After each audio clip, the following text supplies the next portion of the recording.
Good afternoon, everyone, and thank you very much for joining us today. While everyone filters in, I will begin with some housekeeping items before introducing our guest speaker. We are very excited to welcome you to our Business Smarts presented by Associa British Columbia today, featuring Kim Inglis, who will be more formally introduced in a few moments. I want to take this time to thank Associa British Columbia for sponsoring these sessions for Chamber members, helping Chamber members.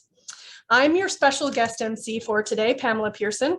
I am the Director of Operations for Centus Automotive and the new President for the Kelowna Chamber. The Kelowna Chamber wanted to host an entire female panel today to help us celebrate International Women's Day as we explore the financial issues that women face and the solutions associated with them. I'm going to click through here so that we can advance the slides. There we go. Although we are virtual, we would like to acknowledge and recognize that we are gathered on the traditional, ancestral, and unceded territory of the Sioux Okanagan people. We thank them and acknowledge their rich history and their culture. This is one of several sessions in the series that we do throughout the year. We try to host a Business Smarts monthly to provide you and your business with takeaways to help you succeed. As a Chamber member, if you would like to present a topic, we have some space available in the fall of 2022. So if you're interested in that, please reach out to the staff at the Chamber for the details. We are recording this session so that we can post it on the website and the YouTube channel for others to review in the future. If you have any questions during the presentation, please use the Q&A box and we will get to them during our question period at the end of the presentation. And if you stick around until the end, your name will be put into a draw for a prize. We'll tell you what that prize is at the end of the session. And there we go. Thanks, ladies, for advancing the slides in the background there. Now is the time that I would like to recognize our President's Circle members. These are the organizations that invest in the Kelowna Chamber to make the work we do possible. Not only do they invest in our organization, but they invest in this community. So we want to say a great big thank you to Interior Savings Credit Union, the University of British Columbia, Okanagan, M&P Accounting, Consulting and Tax, as well as Rogers for Business. I also want to acknowledge our Growth and Catalyst members who are listed on the slides coming up now.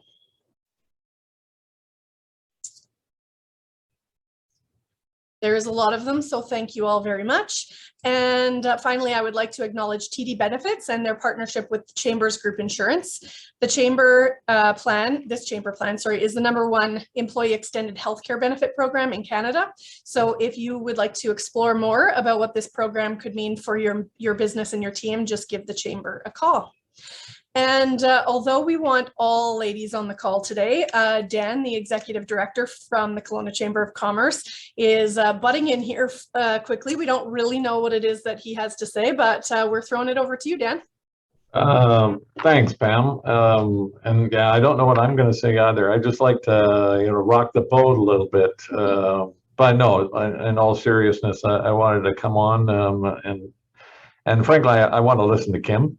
So I will move to the background fairly quickly, but I did want to acknowledge as someone that has had a life that's been influenced by strong women, as a father of 2 daughters, as a brother of 3 older sisters, and who recently came back from visiting my dynamic 90-year-old mother on the coast. Women have had such a positive influence on my life. And I did want to come on International Women's Day and acknowledge that. But I also wanted to share a little bit more with respect to International Women's Day. And frankly, Pam, acknowledge the work you do as a member of our board of directors. And these are the women that are shaping the future of the Kelowna Chamber of Commerce. I've been pleased in the 5 years running the operations to serve under multiple women in the chair's position, and look forward to working closely over the next year or so with you, Pam. That hasn't always, we've been pretty good in diversity over the last decade, not so good over the previous 10 decades as an organization 115 years old. But we have great gender makeup of our board with some strong leaders that are on the screen there before you.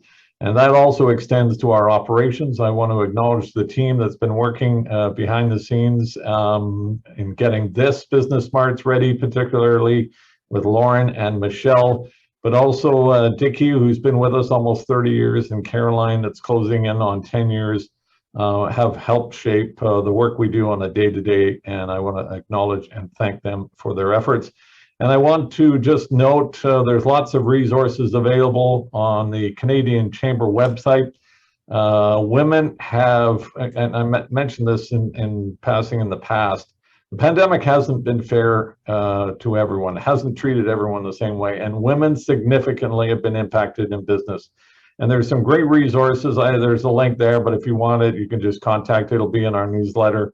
You can go to the Canadian Chamber, and there's lots of great resources, how we can make up for the ground that we've lost in advancing the careers of women in the workplace. So I just wanted to do that, and thank you for guest hosting. And I think you got some future here. You can take over for me on the future. We're going to bring you back on a regular basis. So Pam, thanks for letting me butt in and acknowledging that. I just want to say a few words on International Women's Day and wish you all a great day. Awesome. Thank you very much, Dan. Those words are very much appreciated. It is true. We have lots of amazing women on the board and lots of support from the ladies on the chamber staff. So it's an exciting day for everyone. Okay, so now we get to talk about something else exciting, and hopefully you guys are all as excited about this as we are, that we actually get to have an in-person event. We've had a few small ones so far, but a big one is coming up, and we would like to invite you to the 2021 Business Excellence Awards Gala. It is coming up on March 30th, which is a Wednesday. We are very excited to be returning to an in-person event at the Delta Hotels by Marriott Grand Okanagan Resort with 100% capacity for guests. I know that the staff have had to go back and forth with all sorts of different plans to try to make some of these events happen virtually in the past, but we are very excited to go forward in person. So we would like to say thank you to our presenting sponsors, Interior Savings Credit Union and Ferris LLP, without whom these awards would not be possible. And additional thanks to our individual award sponsors who help us do the work that we do to support businesses throughout the Central Okanagan. Tickets for the gala are now available. Check out the events calendar on the Chamber website.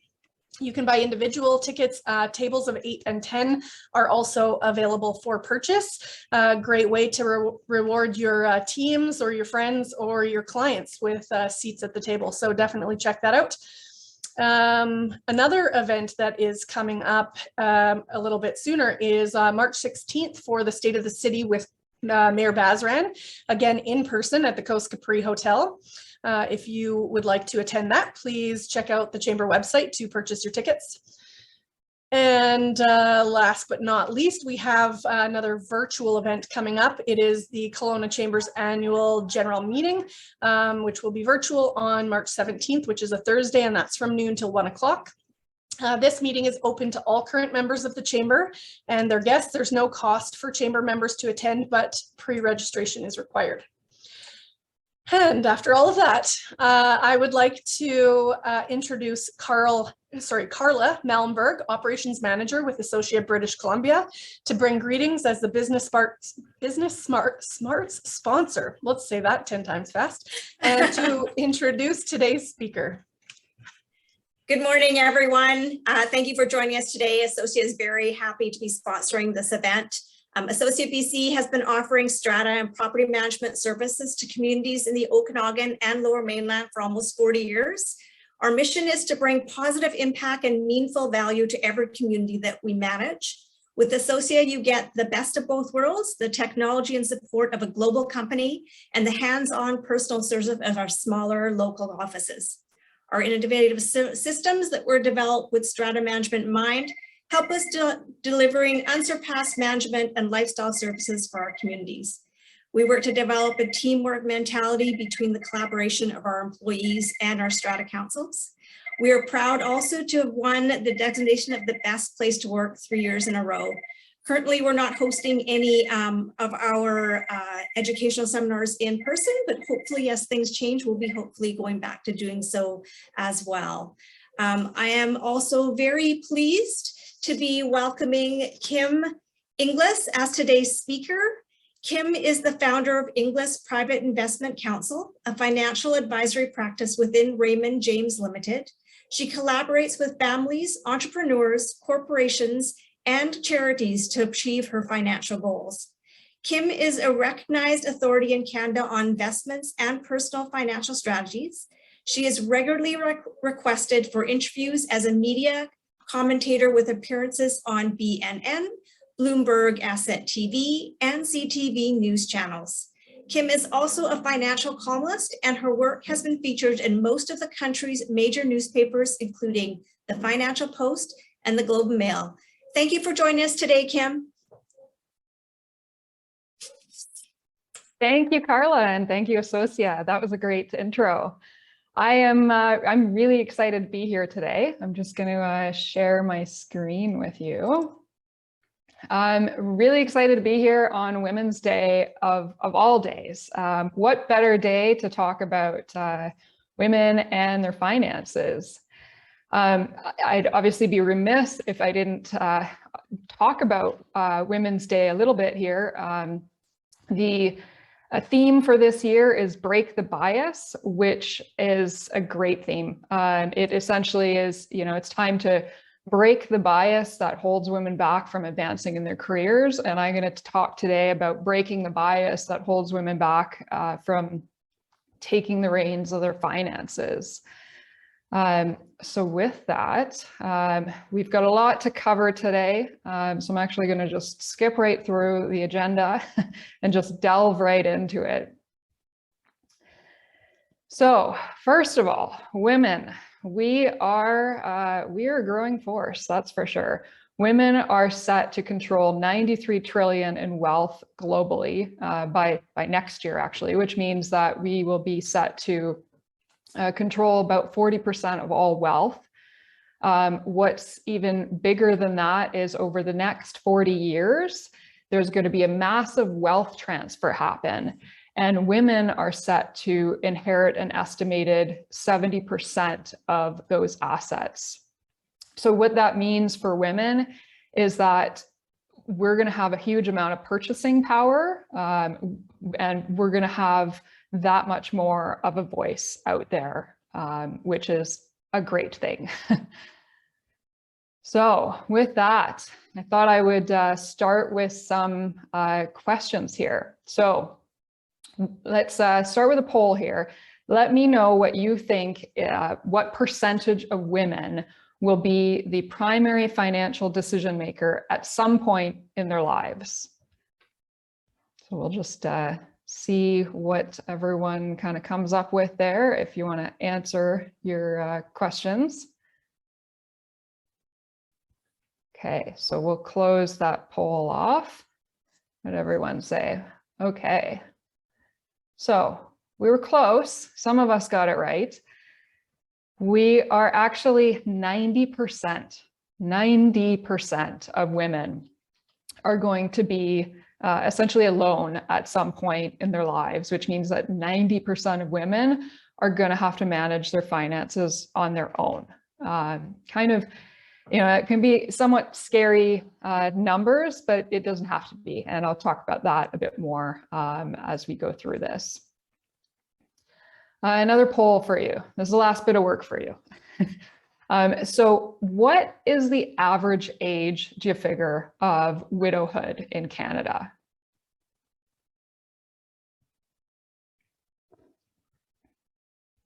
So we'll close that poll and see what everyone thought. Oh, okay. Well, I'm going to surprise you there. According to Census Canada, the average age is just 56. Which is a bit shocking. And if you go off today's average life expectancy for Canadian women, that essentially means that if you become a widow at 56, you still have more than a third of your life left. So I want to then move on before I finish being a Debbie Downer here. I want to talk a little bit about some of the unique challenges that we face as women. Don't worry, at the end of this, I'm going to tell you how we're going to overcome all of this. So women have a lot of challenges. You know, for one, obviously the earnings gap, that still very much exists. This data here is from the latest Statistics Canada data. It's not from the 1950s. This is the latest data. So it's a bit overwhelming when you think about it. And this, you know, from a devil's advocate standpoint, some people will argue, well, that part of that gap can be explained by the fact that there's occupational segregation, which essentially means that there's just simply more men happen to be in the higher paying sectors. My industry is a perfect example of that, finance. My role as a financial advisor, if you look at the statistics in Canada or the US, it doesn't matter, it's basically the same. Just 15% of women are financial advisors in the industry. The gap, yeah, okay, it's narrowing, but it's been narrowing over the past 20 years or so, but it's still very much there. And what that ends up meaning for women is that essentially it doesn't just impact them during their working lives, it ends up following them into retirement.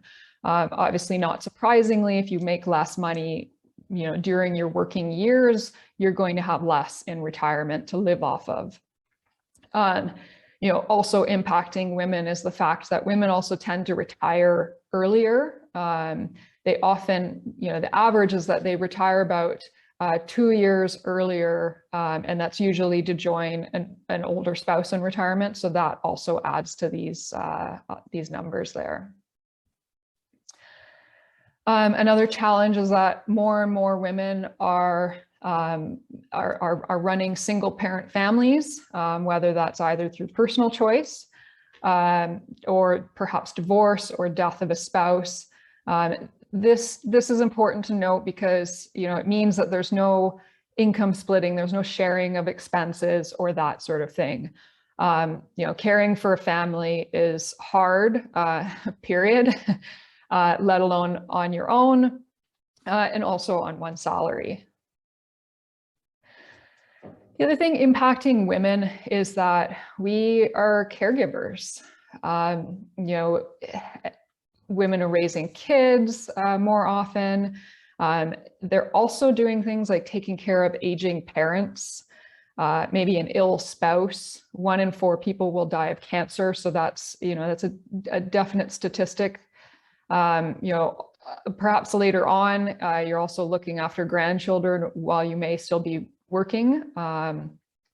Another interesting stat there is that women on average actually spend about almost 4 hours, actually, 3 hours and 44 minutes to be exact, per day of unpaid work. You know, work being taken care of either the kids, aging parents, ill spouse, etc., some form or another. And it's expensive. It's expensive to be a caregiver because typically if you're taking on these roles, it means that you're having to take time off of work. And women are therefore 3 times more likely essentially to be impacted by it. Each year that a woman is out of work can actually cost more than 3 times the woman's annual salary and lifetime income, which is pretty substantial. So over the long term, this basically means less money in your pocket, which therefore obviously means it's a direct impact on your income security.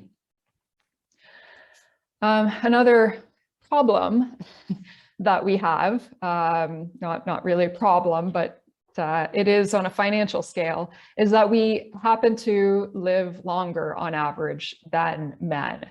On average, women live about 4 years longer.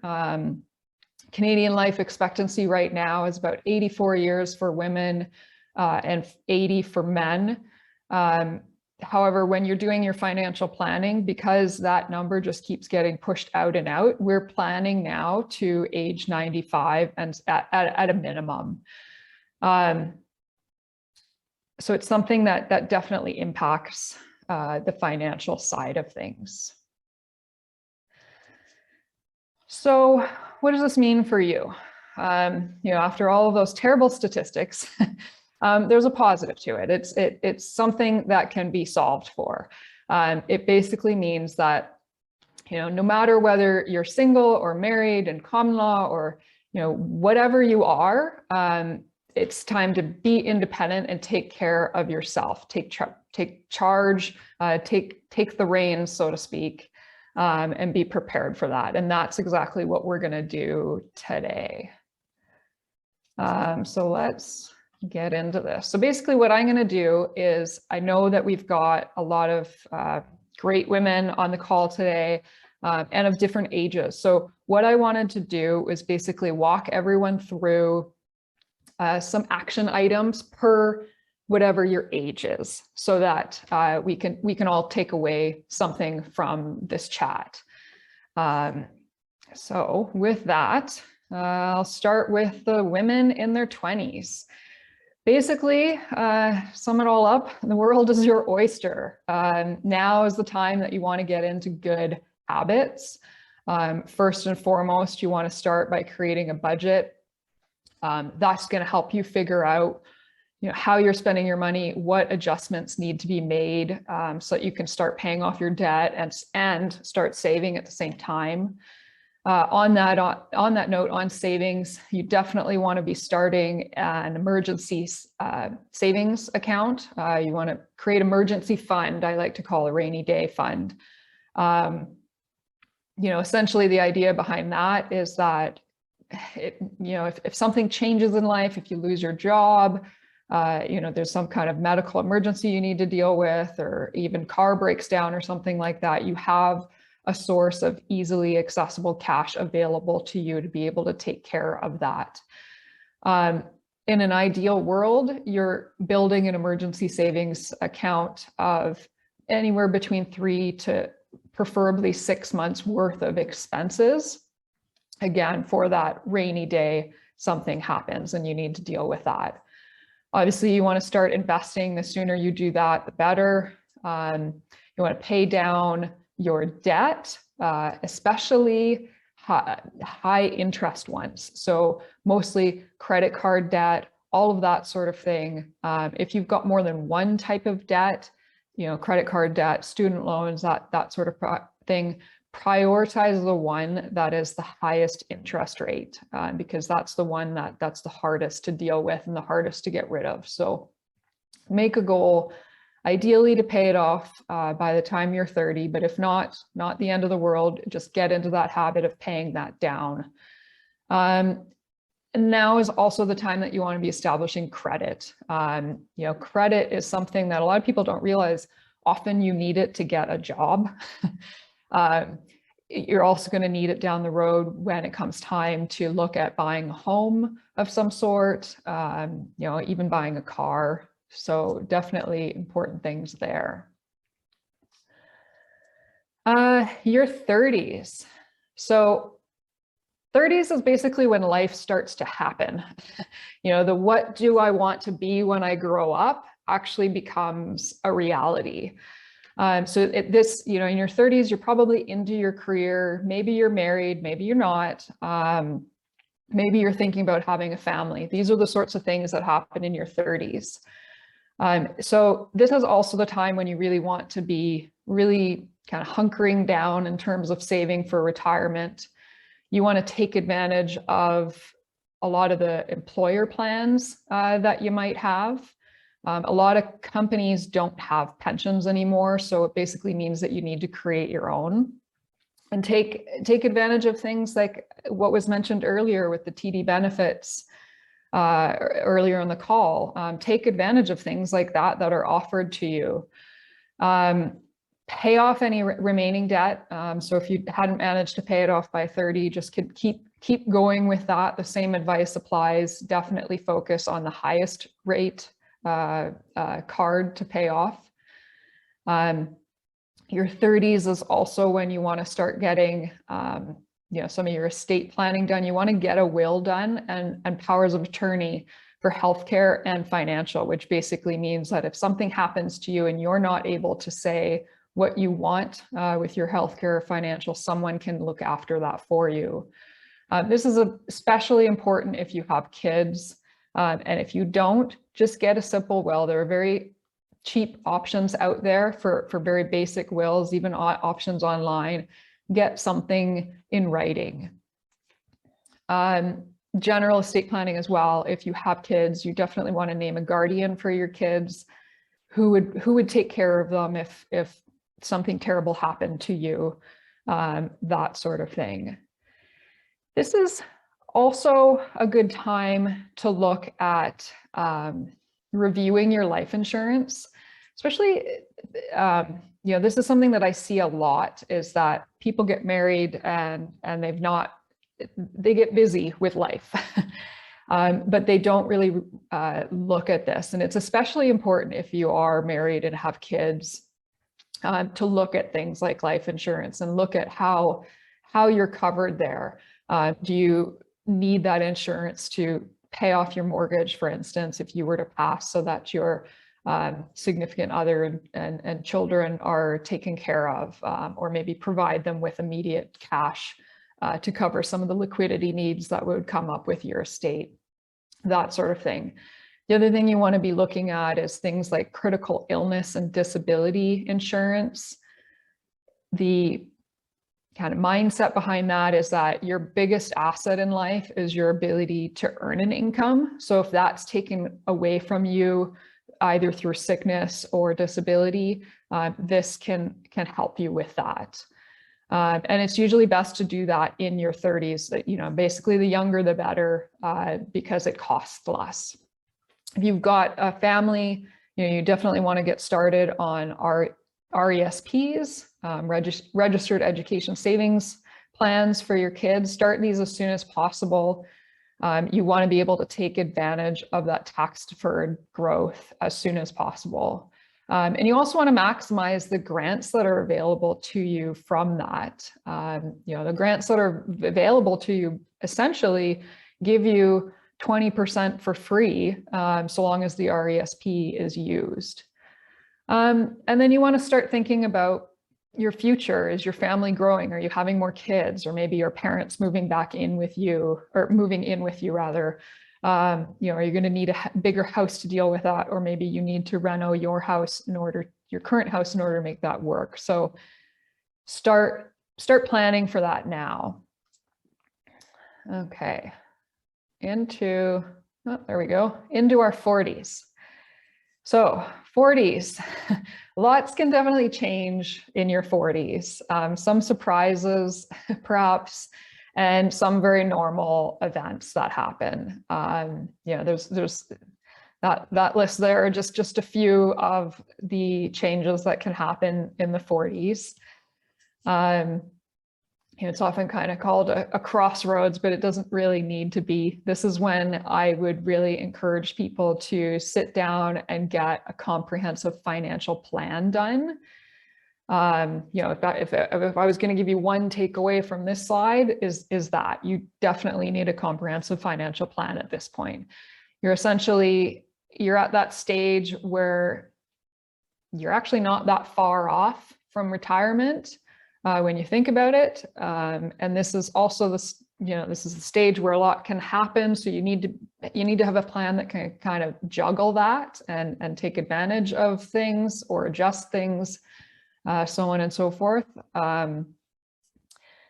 This is also when you really want to make sure that you're understanding your financial life. Do you know your plan? Do you know your investments? Do you know what your big picture looks like?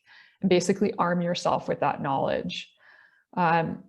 This in your 40s tends to be some of your peak earning years. So this is where, you really want to be saving. There's often, I see what they call a lifestyle drift. So because you're making a lot more money, things that you didn't have or couldn't achieve in your 30s, you're more apt to go out and spend more, buy the things that you couldn't in your 30s and that sort of thing.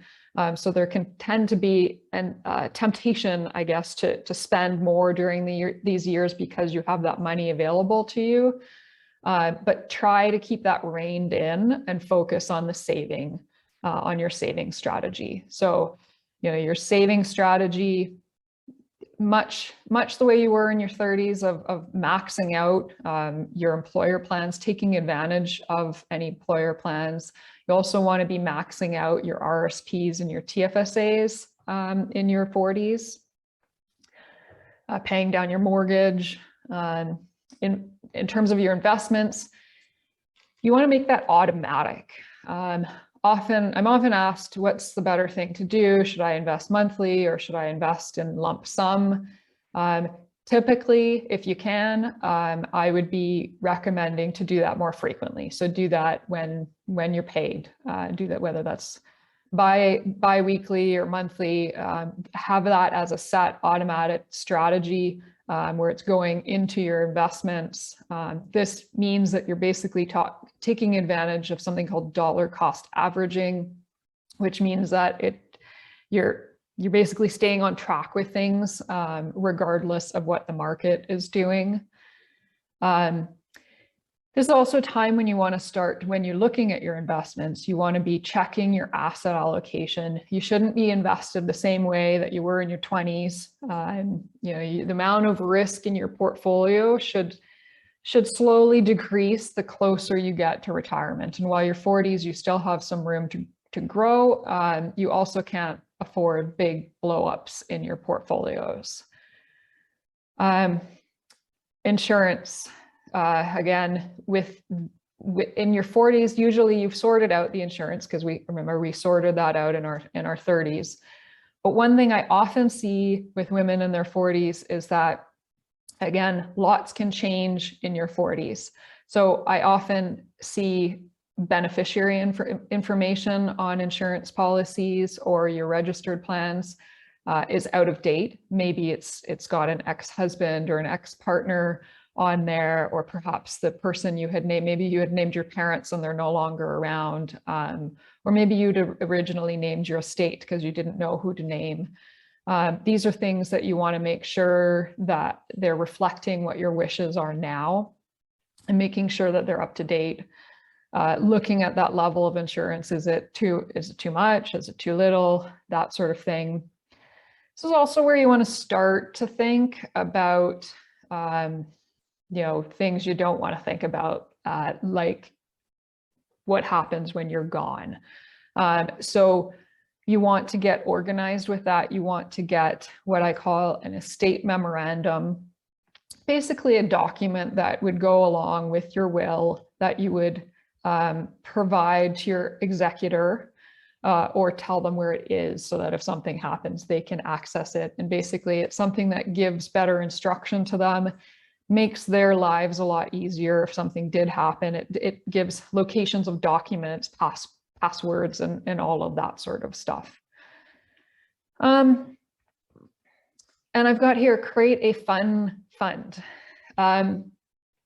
So while I say definitely be saving as much as possible, you do also have to enjoy life a little bit. So what I recommend to people is set aside kind of a separate source of funds, a fun fund, where you'd basically peel off a little bit of your income towards something fun, something that you can do to enjoy life, whether that's a ski vacation, a beach vacation, or whatever is fun to you.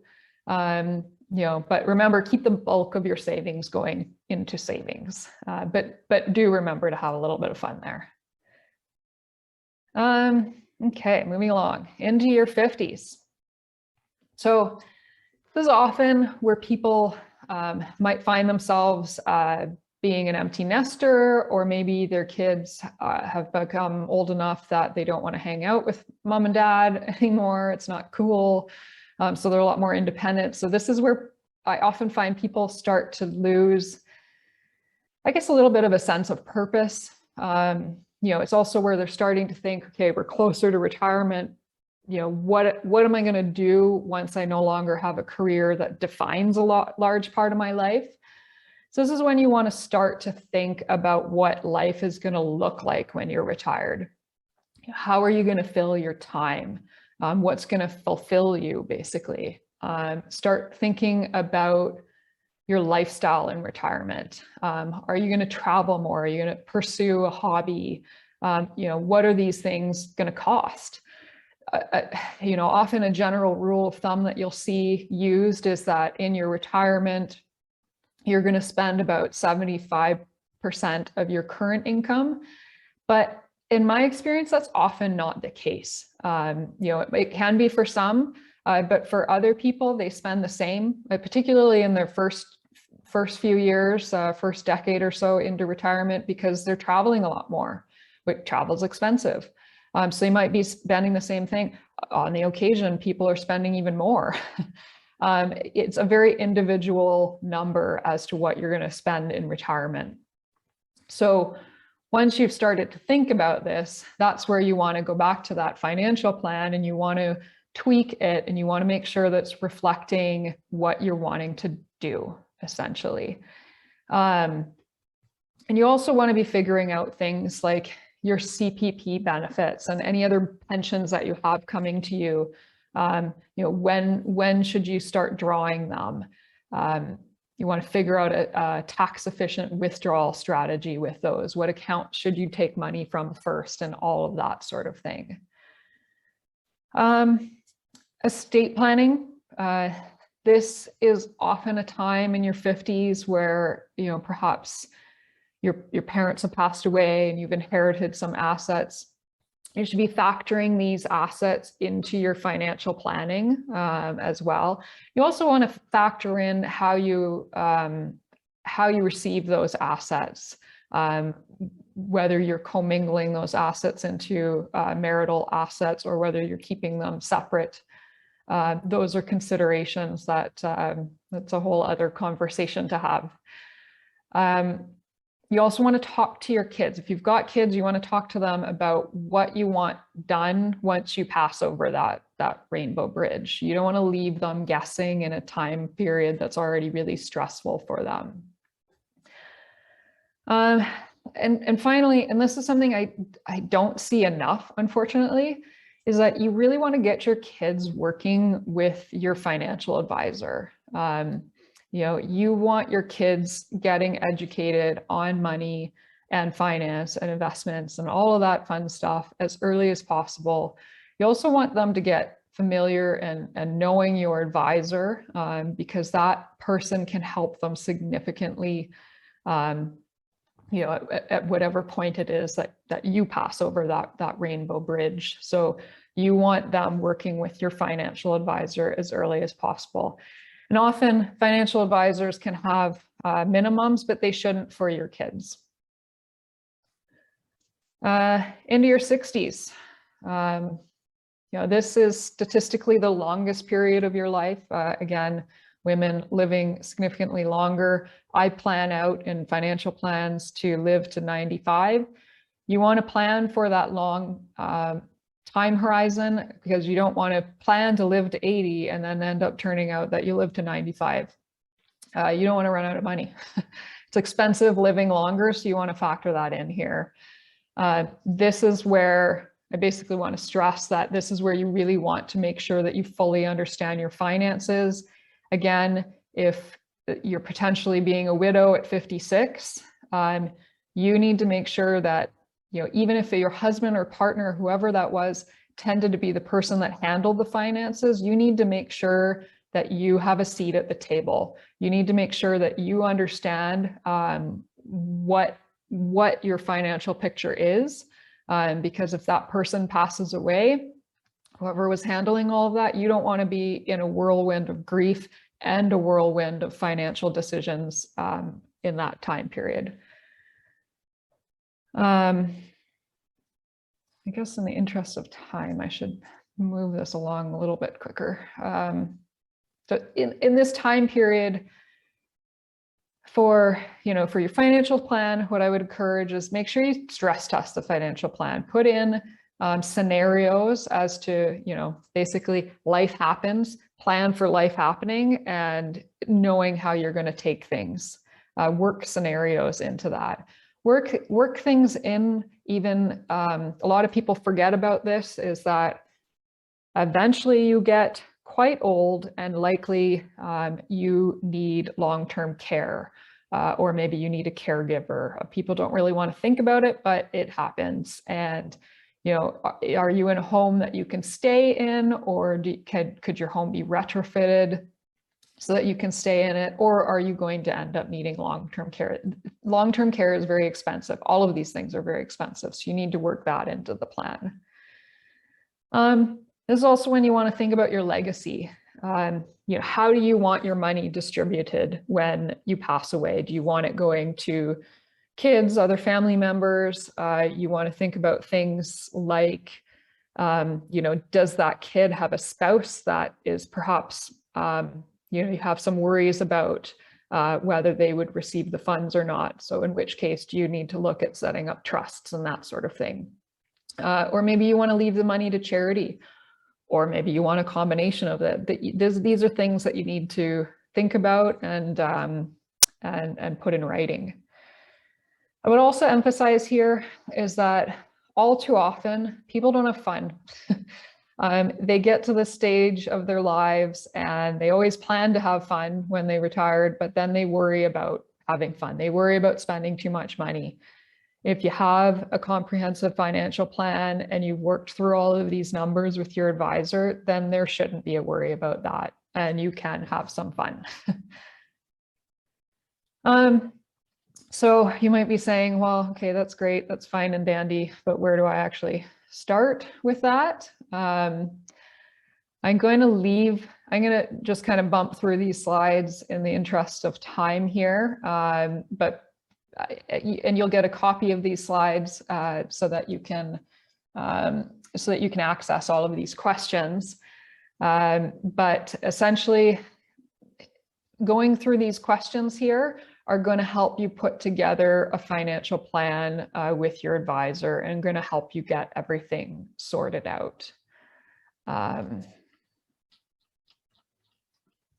Okay, so, and that's one thing I will say, is that you don't need to go it alone. If you're working with a financial advisor, talk to them about this, tell them you want a financial plan done. They're going to help walk you through all of these questions. They're going to help make sure that you're not missing anything. This is what advisors do all day, all night, is listen to people and identify what it is that they need. So make sure that you're getting that done. And I wanted to just quickly touch on women as investors, just to leave us on a really positive note here. It's often kind of a scary topic for people because it's not really one that's taught in school. So often people are relying on maybe their parents to teach them, or through trial and error. They're working with an advisor, or maybe, one or all of the above. But when women do figure it out, they're rock stars.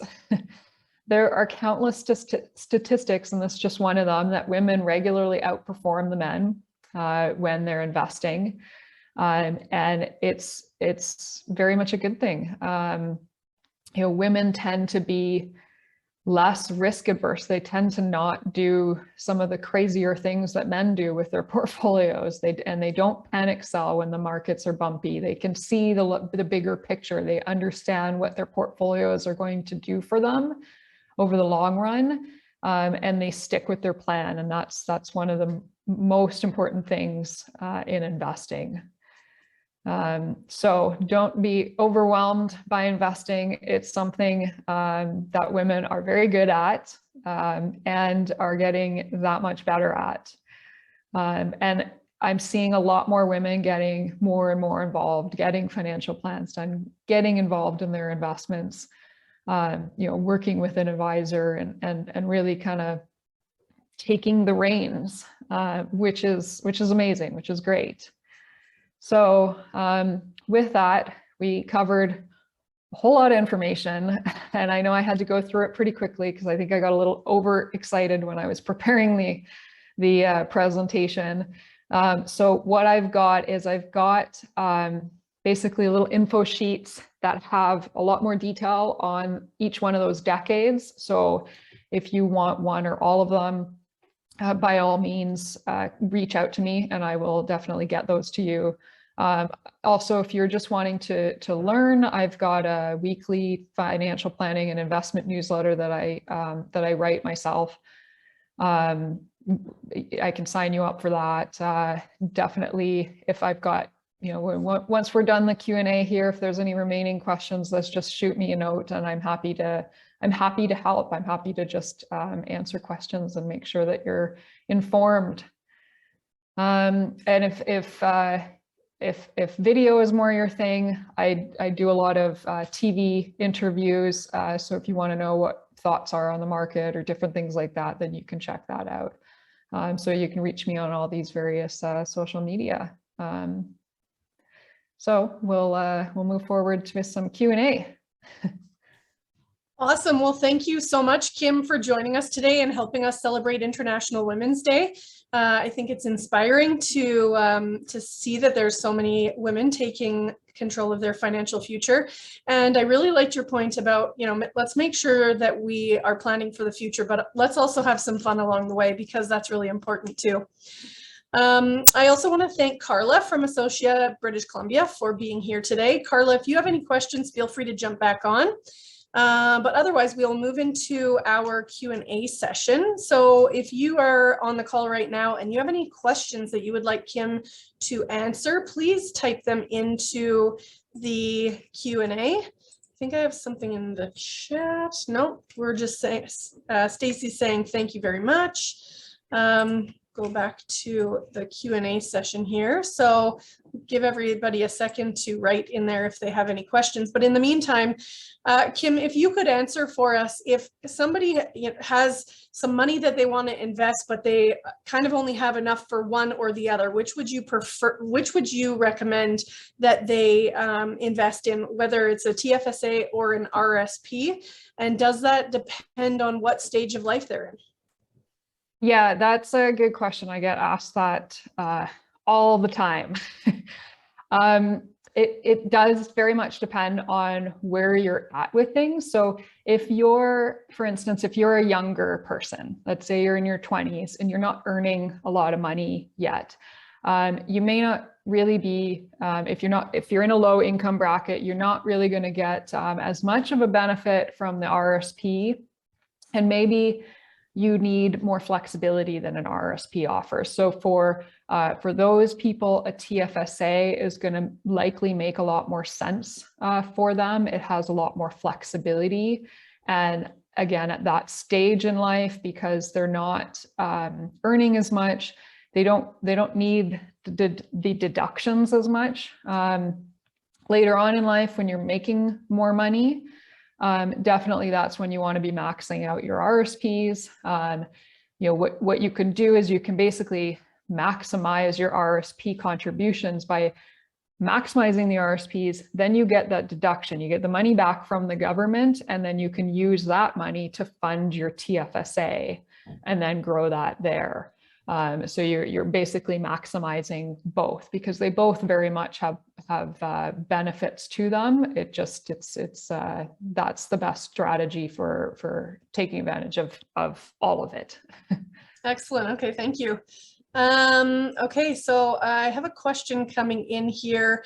Do you think that secondary schools should be teaching more to young women in school, more about financial planning? Did that happen for you, and is that what encouraged you to pursue your current career? Oh my gosh, this is the bane of my existence. I always say that they don't teach finance really in school. It's the worst thing that they could possibly do, is not arm people with the knowledge that's going to be so important for them moving forward. The most important thing in your life is your health and your finances, because without either of them, you can't really properly live the rest of your life.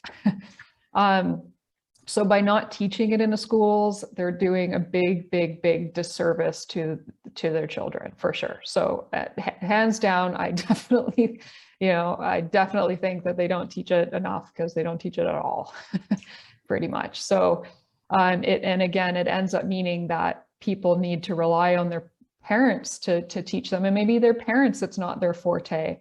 There's a reason that people like me have jobs, and it's because it's not everyone's forte. So, people are often left to kind of learn it on their own, and that's no good either. So in terms of, is that what led me into the industry? I don't really know. I always, since I was a little kid, was always really interested in investments. I was always interested in the markets, and it always just was something that that interested me. So I kind of wound up here as a result. So I guess that's how I ended up here. Well, we're all glad for people like you, for all of us who don't excel at this kind of thing. So I have another question here that says, what, if any, are the pitfalls of using an online investing platform such as Questrade rather than a financial advisor? There's nothing wrong with doing your own online trading. I just find that it's not suited to most people, because most people end up needing advice. And, one of the times where I can find, that advisors add the most value is when markets are really volatile, like right now. Because basically the worst thing that happens to people most of the time is they let their emotions get the best of them. They hear the news headlines and they hear, Chicken Little running around saying the sky is falling and that sort of thing. And then they make the worst decisions they can do at that time. They usually sell at the bottom or they buy at the top, and they tend to be, investors can often be their own worst enemy.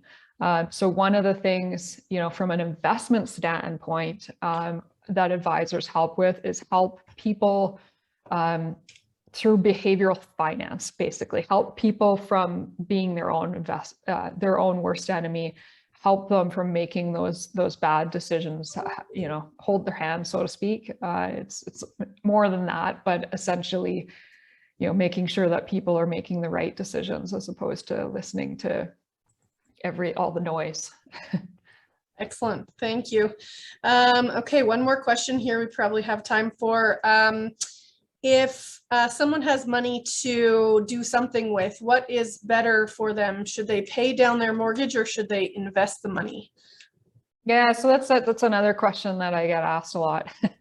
And kind of a good rule of thumb that you can look at for that is it often has to do with returns and interest rates. So over the last number of years, interest rates being so low, but the returns in the market being so high, it made a lot more money, or it made a lot more sense for people to be investing as opposed to paying down their mortgage. Still, paying what you're supposed to be paying, obviously, but not paying additional into that because money is so cheap at that point. And so basically any time that your mortgage rate is really low, but you can make better money in the market, then you want to be invested in the market, generally speaking, and vice versa. If you're going through, markets go through bear markets. If you're going through a period of more muted returns in the markets, but interest rates have gone up significantly and your mortgage is a lot more costly, then you want to be paying that down more aggressively. Excellent. All right, thank you for that answer. And thank you very much for this presentation. I think that's about it for our time because we would like to hand out some tickets. So as we wrap up, just a reminder to everybody on the call today to register for our upcoming events, and especially the March 30th Gala. Come get dressed up with us and enjoy some in-person networking and hanging out with people from our community. Okay, so now we will end the session by drawing the winner for 2 Kelowna Rockets tickets to the March 9th game. So that's tomorrow night. They are playing Prince George. If you are the winner, please contact the chamber office to collect the tickets. And your winner is Stacy. Congratulations, Stacy. Thank you very much for joining us today, and have fun at the Rockets game. She's writing in the comments now. Oh my God. So that is awesome. Congratulations. And we really appreciate Kim very much for spending the last hour with us and sharing your knowledge. For all of you on the call, be sure to reach out to Kim if you have any additional questions, or if you want to see the more detailed sheets about the different ages. And we hope to see you at our next Business Smarts. Thanks for everyone. Happy International Women's Day and have a great afternoon.